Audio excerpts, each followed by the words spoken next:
I called the cops on my own brother on Christmas Eve. He stole my car. Again. And this time, I was done letting it slide. Behind me, the house was glowing with Christmas lights, laughter, holiday music, the clinking of glasses, everything you'd expect from a picture-perfect family gathering. Except I wasn't smiling. I stood alone on the front lawn, shivering in the cold Austin air, phone pressed to my ear, heart pounding like a war drum. 911, what's your emergency? My name is Noah Scott, I said, voice like steel. My 1996 Chevy Caprice has just been stolen. This is the second time in 3 months, and I'm certain the person who took it is my older brother, Blake Scott. He's drunk. He took the keys from my coat pocket during our family party. I did not give him permission. There was a pause on the other end, then the sound of furious typing. I see the previous incident. Are you saying this is a repeat offense? That's right. The report number is 842JT. I'm tracking the car in real time through the GPS system. Right then, my mom stepped onto the porch, barefoot, face pale. Noah, what are you doing? She asked, her voice trembling, like I'd just set the house on fire. Dad stormed out after her, reeking of whiskey and authority. You called the cops on your own brother. Have you lost your mind? I didn't answer. I turned away from both of them. He's driving drunk on I-35. I told the dispatcher, voice calm, disturbingly calm. I'm sending you the live location now. I hung up. I didn't feel relief. I didn't feel like I'd won. I just felt like it was time. For years, I was told to stay quiet, to keep the peace. That family means forgiveness, that we sweep things under the rug. But I've learned something. Peace built on silence isn't peace. It's surrender, and this time I'm done surrendering. From the outside, my family looked like the textbook version of the American dream, at least in suburban Austin. A 2-story house with perfectly trimmed grass, 2 shiny SUVs parked neatly in the driveway, and 4 smiling faces in matching sweaters on every Christmas card pinned along the hallway. People would look at us and say, "The Scotts. Now that's a great family." But what they didn't see was the toxic rule book hidden behind those white walls, and the fact that I was the only one forced to follow it. My father, Douglas Scott, was a big name in Austin's commercial real estate scene. Everywhere he went, people recognized him, respected him. He always wore crisp white shirts, polished shoes, and a wide, camera-ready smile. But his eyes were sharp, knife sharp. At the office, they called him the strategist. At home, he was the final word. My mom, Elaine, was a high school teacher. Sweet, soft-spoken, loved by neighbors. But inside our house, she wasn't the protector. She was the keeper of appearances. She didn't raise her voice. She didn't need to. One sigh, one disappointed look, and I'd feel like I'd just burned the whole house down. Then there was Blake, my older brother, just a year ahead of me, but always treated like royalty. High school football star, Travis County's golden boy. Everything he did, win or fail, was wrapped in layers of praise and excuses. He could sleep through class, flunk a test, even get detained for fighting. And Dad would still hand him the car keys to a new ride. Mom would just say, "He's under a lot of pressure, that's all." And me? I'm Noah, the quiet one, the good kid. In the honor roll student who didn't cause trouble. I wasn't flashy, I wasn't athletic, I stayed out of the way, kept my head down, because I knew even the smallest mistake. And I'd pay for it like a criminal, like the time I barely scratched Dad's pickup while backing out of the garage. He screamed at me, banned me from driving for a month, made me wash all the family cars every weekend to teach you respect for other people's property. But when Blake drove drunk and slammed into the side of Mom's car, just a youthful mistake. That story repeated itself over and over. I lived in comparison, in a shadow that never went away, in a system where my efforts were taken for granted and Blake's mistakes were dressed in excuses. I used to think I'd get used to it, that this was just how families work, that peace meant staying quiet. But then someone showed me I wasn't the problem. His name was Uncle Max, and he was the first person who ever told me I had the right to walk away from a broken system. I used to think unfairness in a family was normal. Who hasn't been compared to their sibling? Who hasn't felt invisible at some point? But the older I got, the clearer it became. The unfairness in my house wasn't random. It was systemic. I first felt it, really felt it, when I was 8. That year, I got the biggest Lego set I'd ever seen for my birthday. A massive space shuttle, over 1,000 pieces. I spent my entire weekend building it, piece by piece, page by page. Little astronaut seats, rocket boosters, wings, everything was perfect. When I finished, I placed it proudly on the top shelf of my room, like a trophy. A few days later, I came home from school and found it shattered, scattered across the floor like debris from an explosion. The wings were broken, the little helmets knocked off, and standing in the middle of the wreckage was my brother Blake, casually holding a Lego piece in his hand. He shrugged. It looked boring, so I pulled it apart, just for fun. Like it was my fault for leaving something whole in this house. I ran downstairs, eyes full of tears, and told Mom she was grading papers, didn't even look up. Noah, you know how Blake is. He was just playing. You can rebuild it. It's not a big deal. I tried to explain. It took me 2 whole days. He smashed it on purpose. Right then, Dad walked in. He caught a few words, glanced at me, and said, curtly, "What did you do to upset him? No one just breaks something for no reason. Did you tell him not to touch it? You need to learn to share, even with your toys." That was the day I learned the first unwritten rule of the Scott household. Rule number 1, Blake is always right. Rule number 2, if Blake is wrong, refer to rule number 1, or blame Noah. More versions of that Lego story followed for years. 5th grade, I built a baking soda volcano for the school science fair. My teacher loved it. Blake, in 6th grade, glued a few pebbles onto a poster board for his rock classification project. Neither of us won. But on the drive home, Dad patted Blake on the shoulder. "Science fairs are for nerds. You shine on the field, son. That's what matters." Then he looked at me in the rearview mirror. "Maybe you should run track. Might toughen you up like your brother." Fast forward to when I was 17. I'd had my license for just 6 months. I was backing out of the garage and got too close to the edge.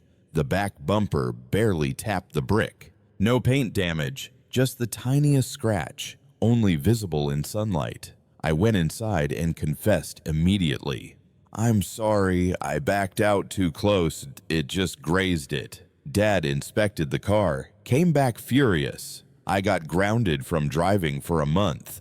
Every weekend I had to hand wash and wax the car.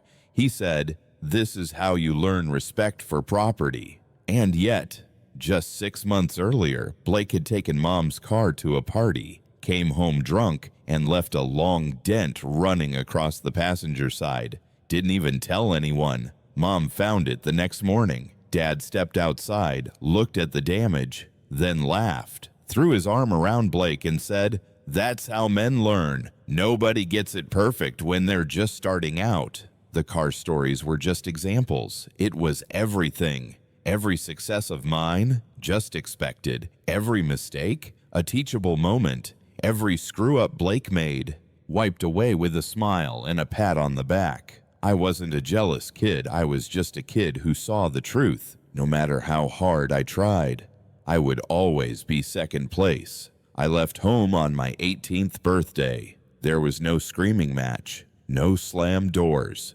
just a gray Saturday morning. I packed my clothes into 2 duffel bags, rolled my bike out of the garage, the same garage where I'd been washing Dad's car every weekend like clockwork. Mom stood at the door, eyes glassy with tears, but she didn't try to stop me. She just whispered, "I don't understand why you're doing this, Noah. You're tearing this family apart."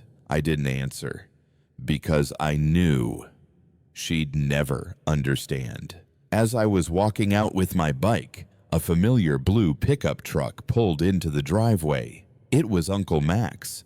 He stepped out, looked at me, then at the bags.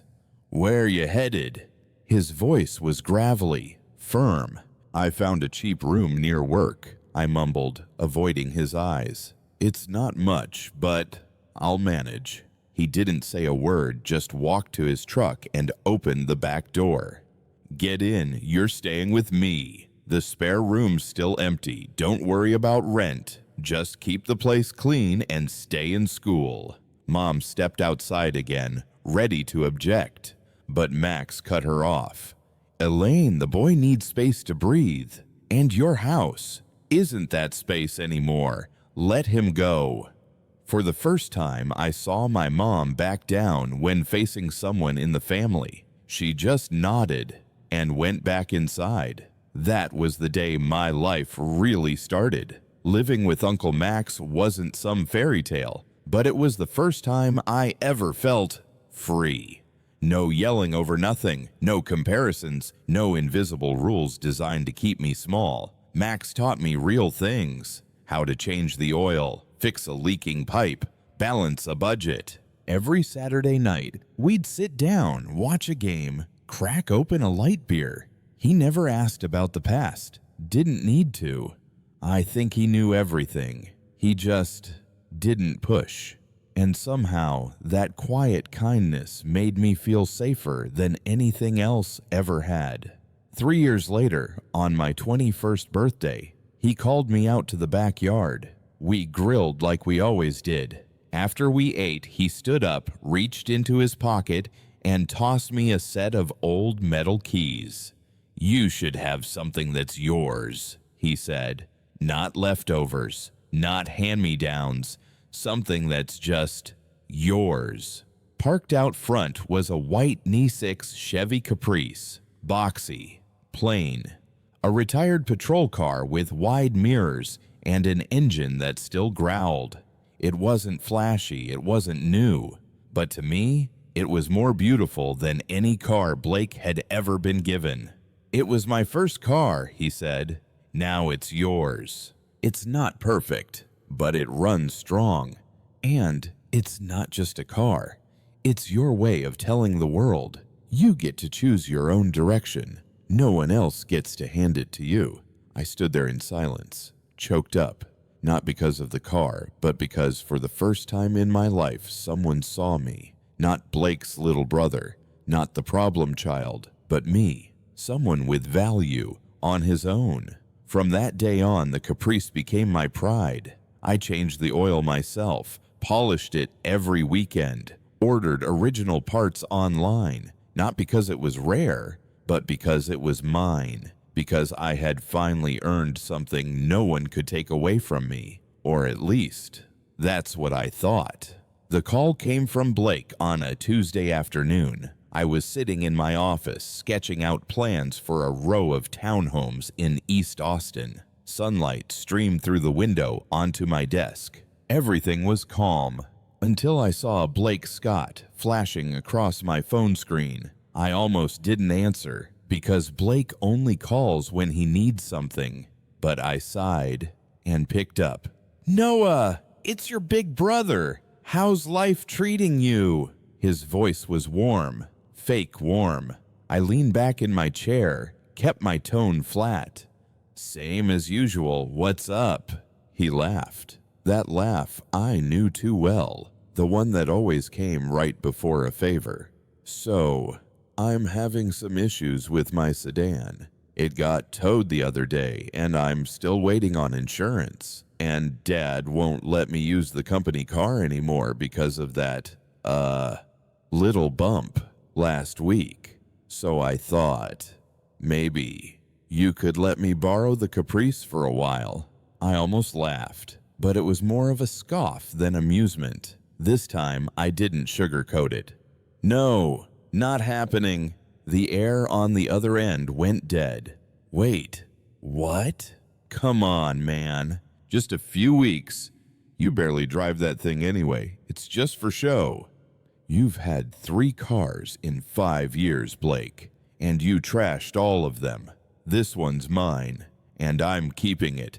End of story. His voice sharpened immediately. Wow, you're actually serious. You're that selfish? What kind of brother lets family struggle like this? You want to see me fail, don't you? No, Blake. I want you to take responsibility for once in your life, not just expect someone else to clean up your mess. I hung up. 10 minutes later, the phone rang again. This time, Mom. Noah, I just spoke to your brother. He's going through a lot right now. Your dad's being too harsh, and now he's lost his car. I closed my eyes. I knew exactly where this was going. Sweetheart, he just needs it for a little while. It's not like you're using it much. You're not really the kind of person who'd say no, right? I bit my lip. My voice turned cold. Mom, I said no. That doesn't make me heartless. It just means I'm not the punching bag anymore every time Blake messes up. Why do you have to talk like that? Families share, Noah. I don't know what's gotten into you. You've changed. You've become so cold and selfish.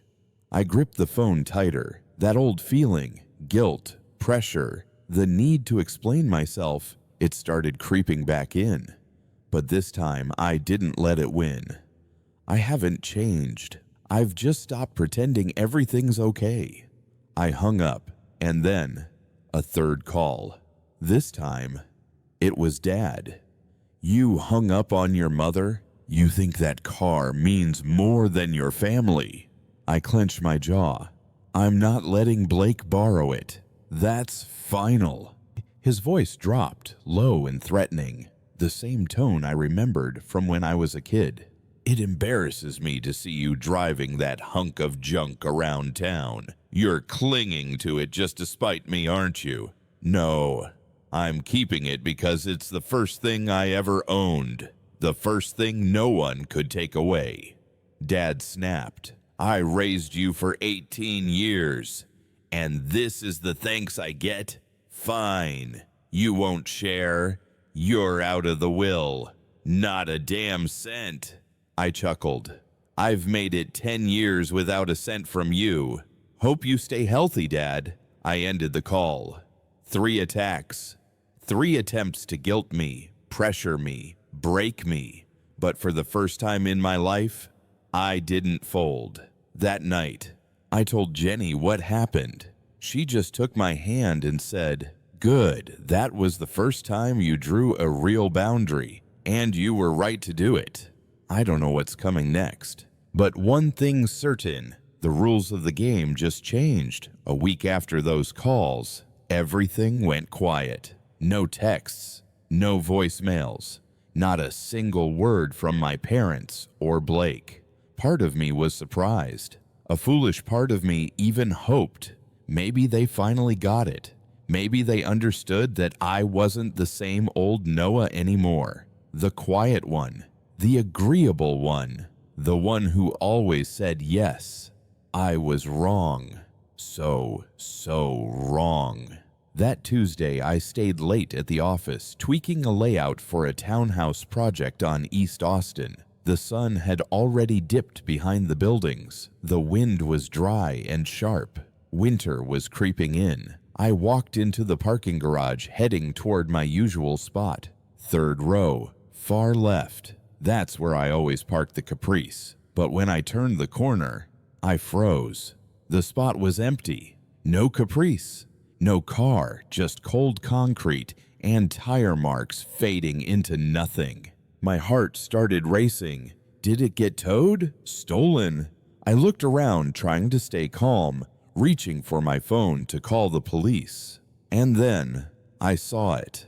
A crumpled piece of paper wedged under the front tire of the car next to where mine used to be. I bent down and picked it up.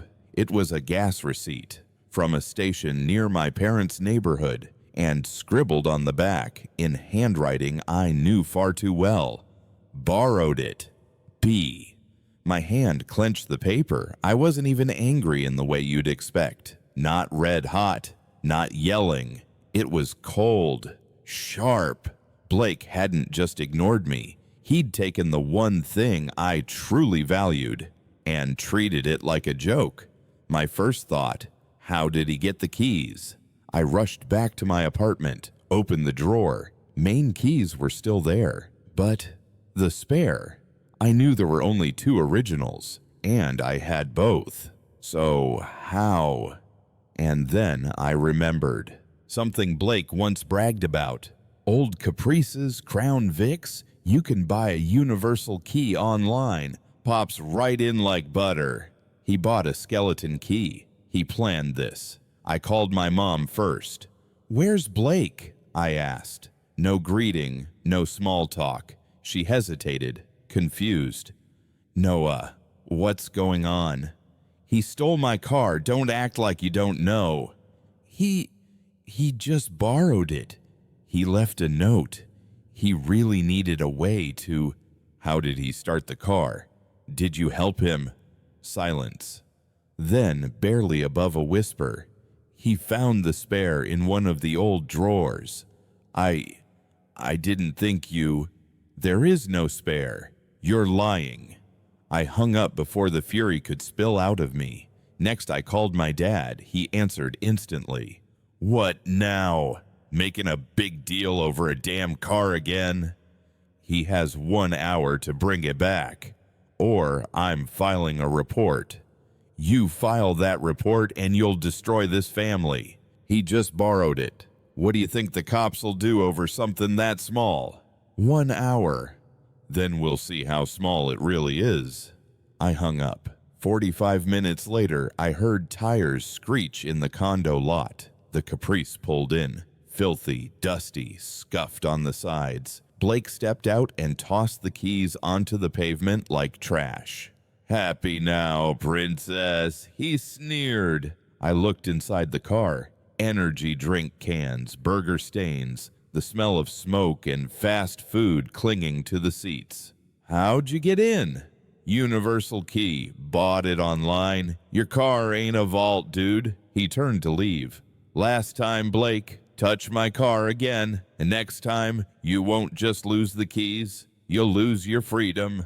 He laughed, waved me off like I was kidding, but I wasn't kidding. And next time, I didn't give a warning.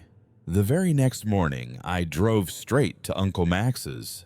The Caprice still reeked of cigarettes and burger grease from the night before. I didn't touch anything, didn't wipe, didn't clean. I wanted him to see it exactly as it was, not for sympathy, but because we needed to prepare for what was coming. Uncle Max was already waiting on the porch when I pulled up, coffee in hand, his face a mix of concern and quiet resolve. I didn't say a word, just handed him the crumpled note. "Borrowed it. B." And nodded. He nodded back. Barely, but his deep-set eyes narrowed, not in anger, in cold, clear determination. "All right," he said. "You've warned him. You've endured enough.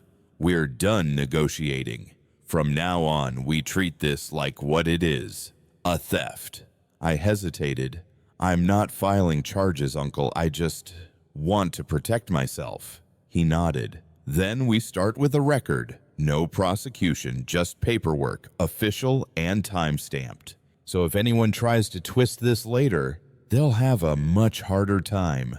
We spent the rest of the morning doing 3 things.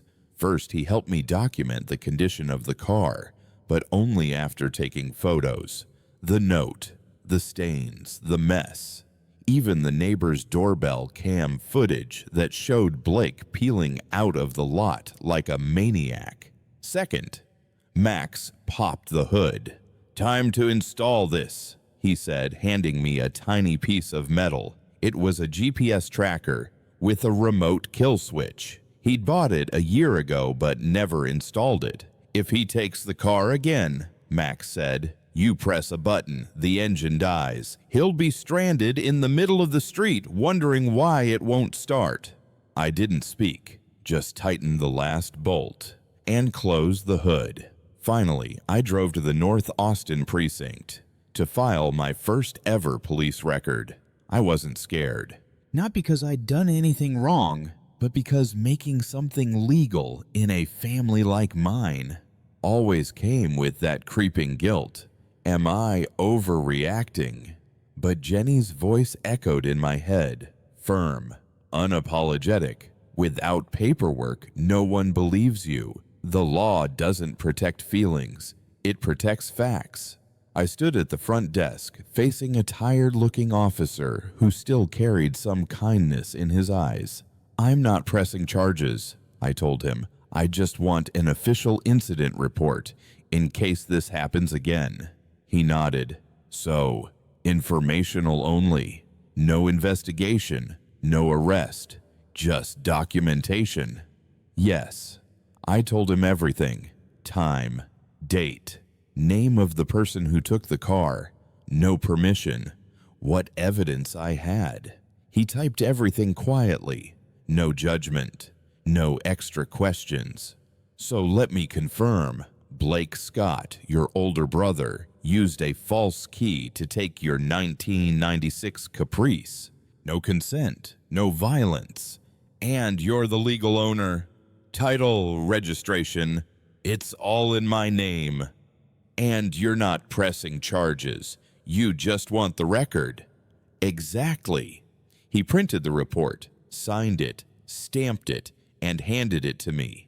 "Case ID 842JT. Keep this somewhere safe," he said. "It can be your certificate or your shield, depending on how things go." I folded it carefully and slipped it into my wallet. It was just a piece of paper, but it weighed more than anything I'd ever carried. It was something my father's money couldn't erase, something my mother's tears couldn't undo. It was the truth, written down, ready to be used. I stepped out of the station. The late afternoon sun hit the old Caprice in the lot, its paint still dull, its frame still square. I didn't know it yet, but in just a few weeks, that single sheet of paper would be the only thing standing between me and a storm of power that nearly buried the truth. I thought that filing the police report would be the end of it, that Blake would finally get the message. Next time, I won't just stand by.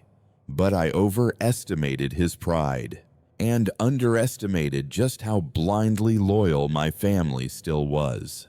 That Christmas Eve, like always, the entire Scott family gathered at Aunt Carol's place, my mom's older sister, in the western suburbs of Austin.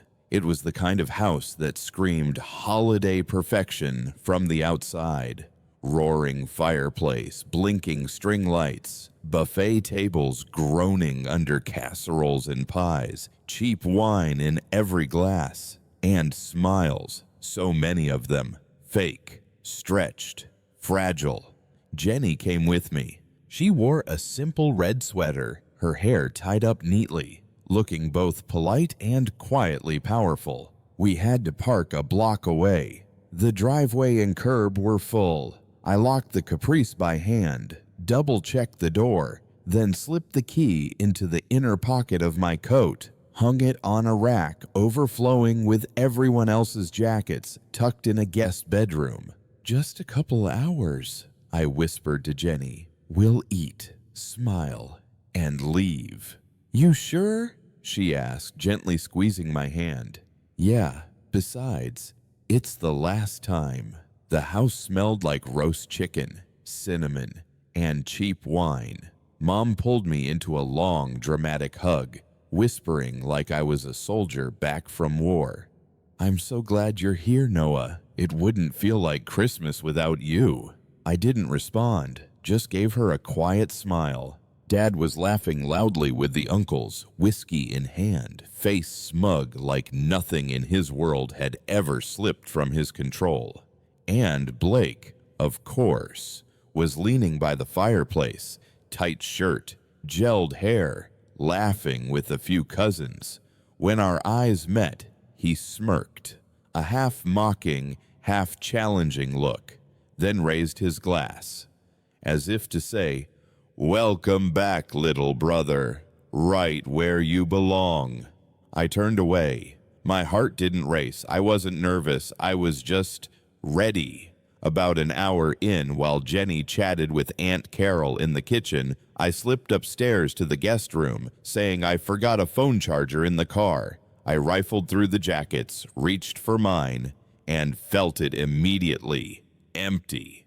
The inside pocket was flat, no keys. I checked again, and again, but I wasn't wrong. They were gone. My chest went still. Not panic, just a sudden, sharp clarity. No, not again. Not here. Not tonight. Not in the middle of Christmas.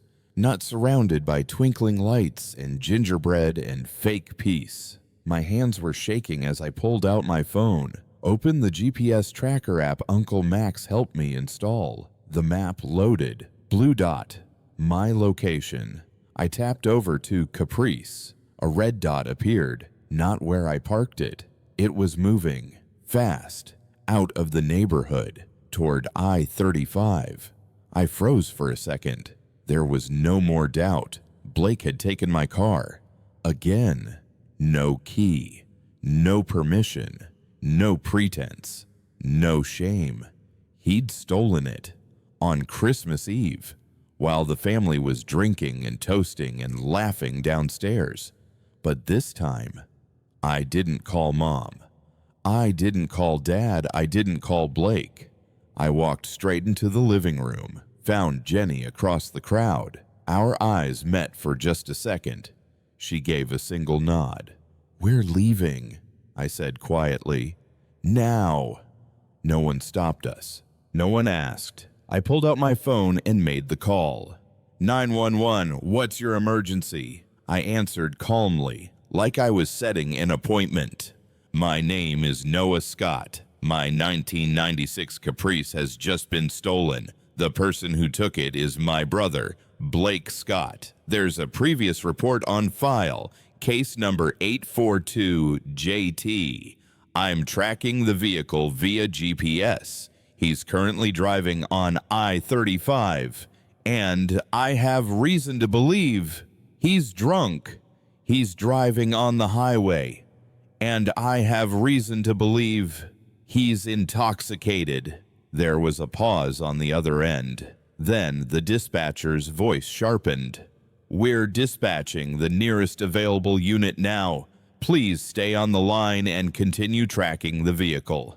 I sent the GPS location immediately. The red dot, my Caprice, was speeding down I-35 south, clocking 85 miles per hour, despite light rain, despite the slick roads. I stepped out of Aunt Carol's house without a word. Jenny followed close behind. Inside, the music still played. Laughter still echoed. Christmas lights still blinked cheerfully. But I knew, in a matter of minutes, everything would change. I stood on the sidewalk, eyes locked on my screen. The red dot moved fast, like it was chasing me. Or maybe I was chasing it. Then the front door slammed open. Mom burst out barefoot, no coat, eyes wide with panic. Noah, what are you doing? Blake just called, said the police pulled him over on the highway. Was that you? Dad staggered out behind her, face flushed from whiskey and fury.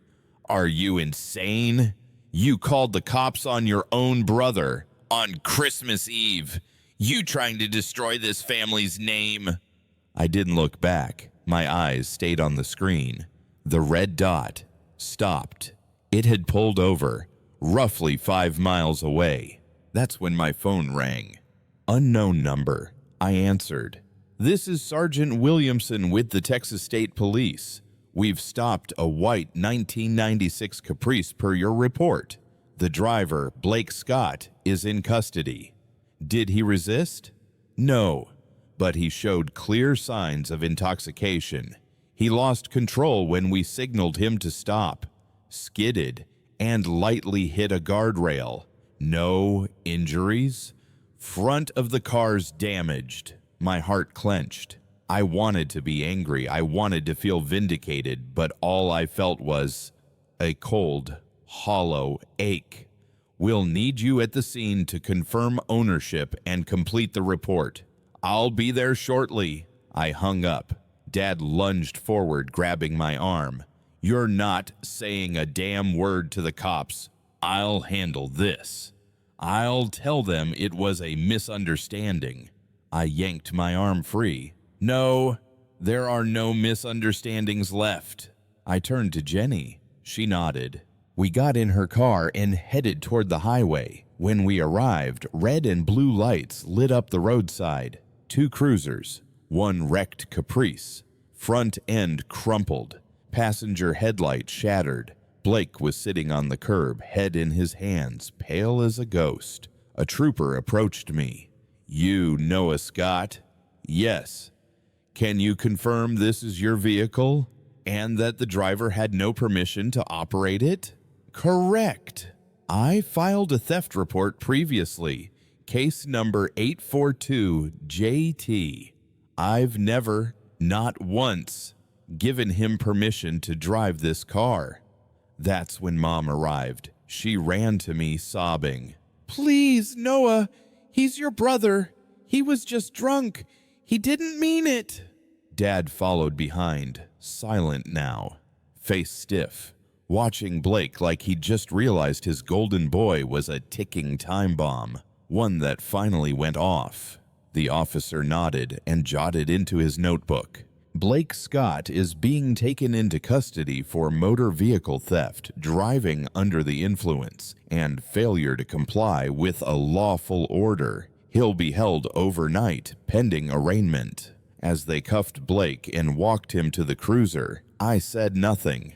It wasn't until Mom collapsed to the pavement crying that I turned to her and said, I didn't destroy this family, Mom. Your silence and protection did. The lights from the squad car flashed across my face as I signed the release form and took back the paperwork for the vehicle. Another officer stepped closer, speaking quietly. I know this wasn't easy, but you did the right thing. You may have saved yourself, and maybe even saved your brother from something much worse. I didn't reply. I just looked at the Caprice, bent, battered, but still mine.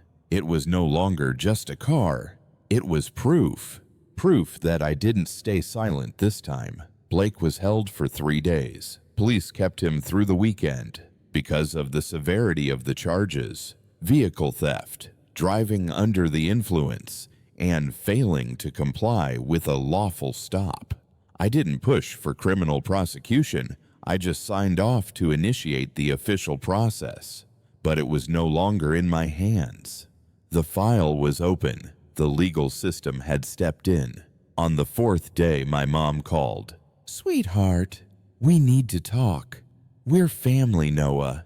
You're not really going to send your brother to jail, are you? I stayed silent for a few seconds.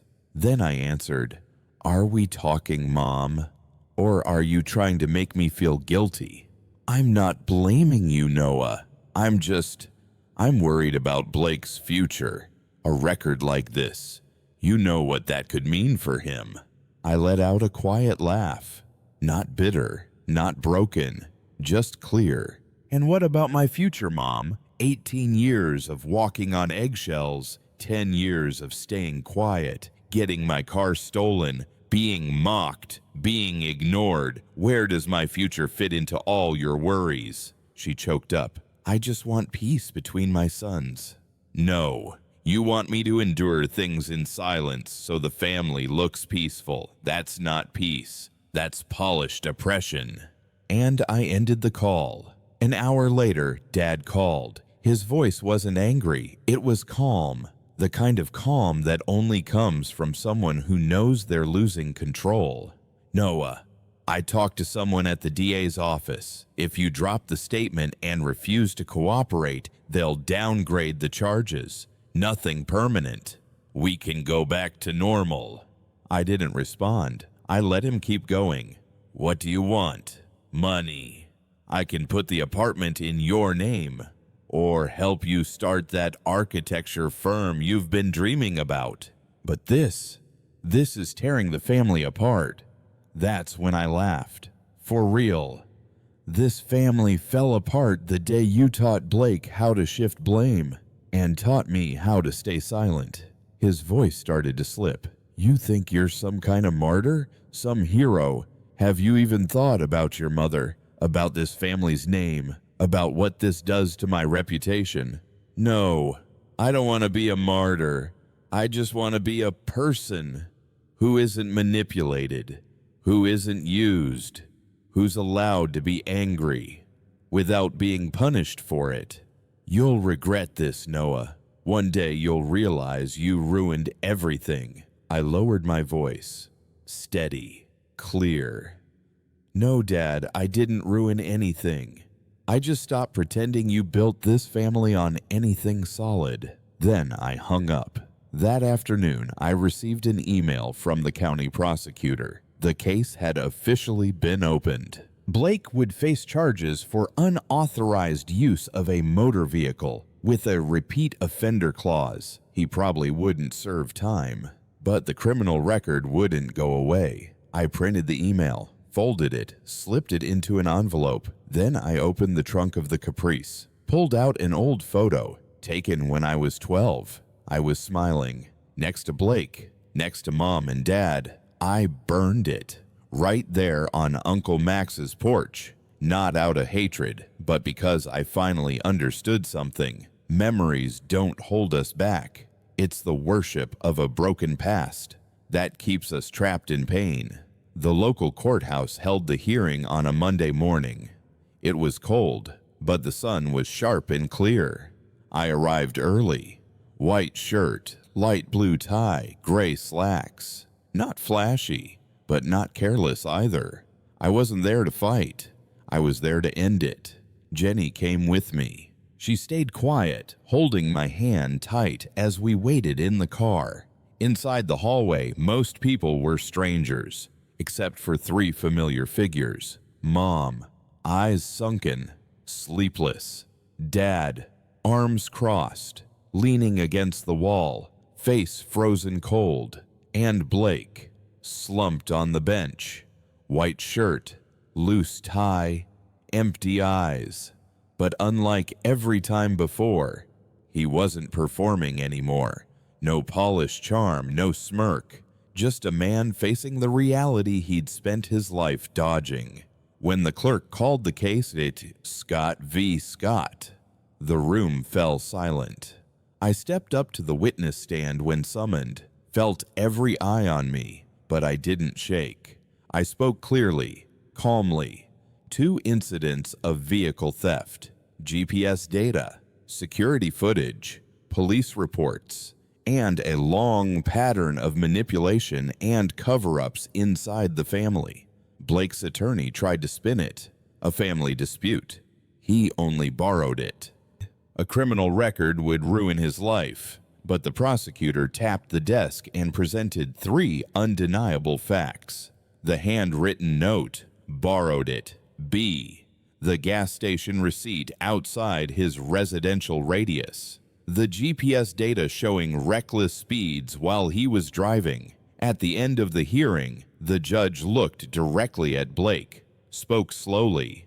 You were given many chances to correct your behavior, but instead you chose to repeat it. This court is less concerned with the stolen vehicle and more with your refusal to take responsibility, fostered by unchecked privilege. Then came the gavel. This court finds the defendant guilty. Sentence: 18 months probation, 150 hours of community service, a permanent criminal record, and a 6-month no-contact order with the victim.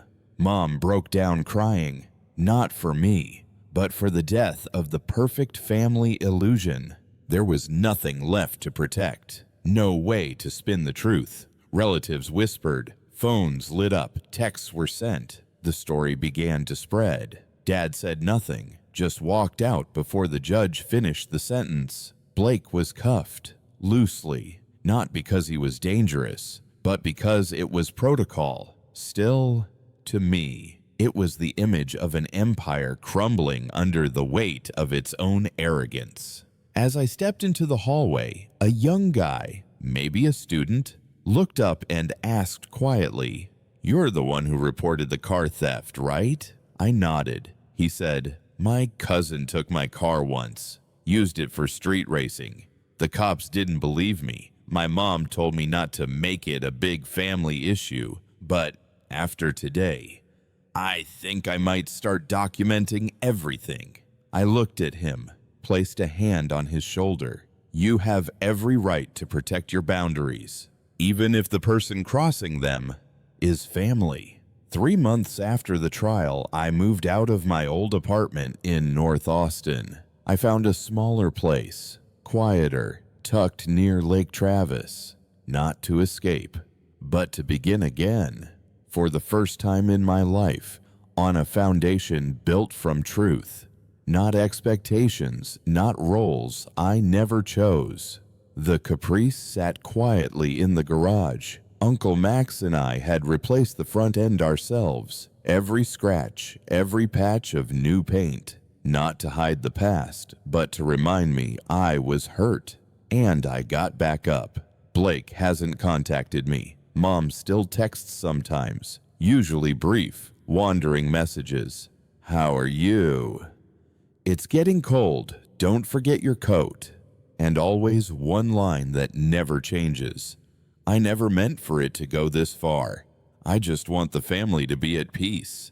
I haven't replied, not out of anger, but because I'm learning how to place space between myself and people who still aren't ready to change. Jenny is still here. She never needed me to win the family war. She just wanted me to live honestly and freely. We started writing a small blog together, sharing stories about setting boundaries in close relationships. At first, hardly anyone read it, but little by little the comments came, and they all shared the same quiet voice. "Thank you for saying what I couldn't."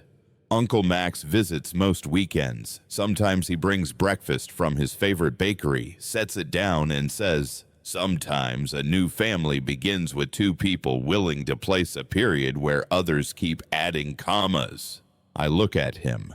I don't say much, just smile. I used to think that losing family meant losing everything. But now I understand. Family isn't built from blood, last names, or framed portraits on a wall. It's built from places where you're heard, where you're respected, where you don't have to pay for protecting your own peace. And sometimes the biggest lesson comes when you choose to walk away, even if someone calls you selfish for it. Because no one, not even the people who say they love you, has the right to keep hurting you and call it love.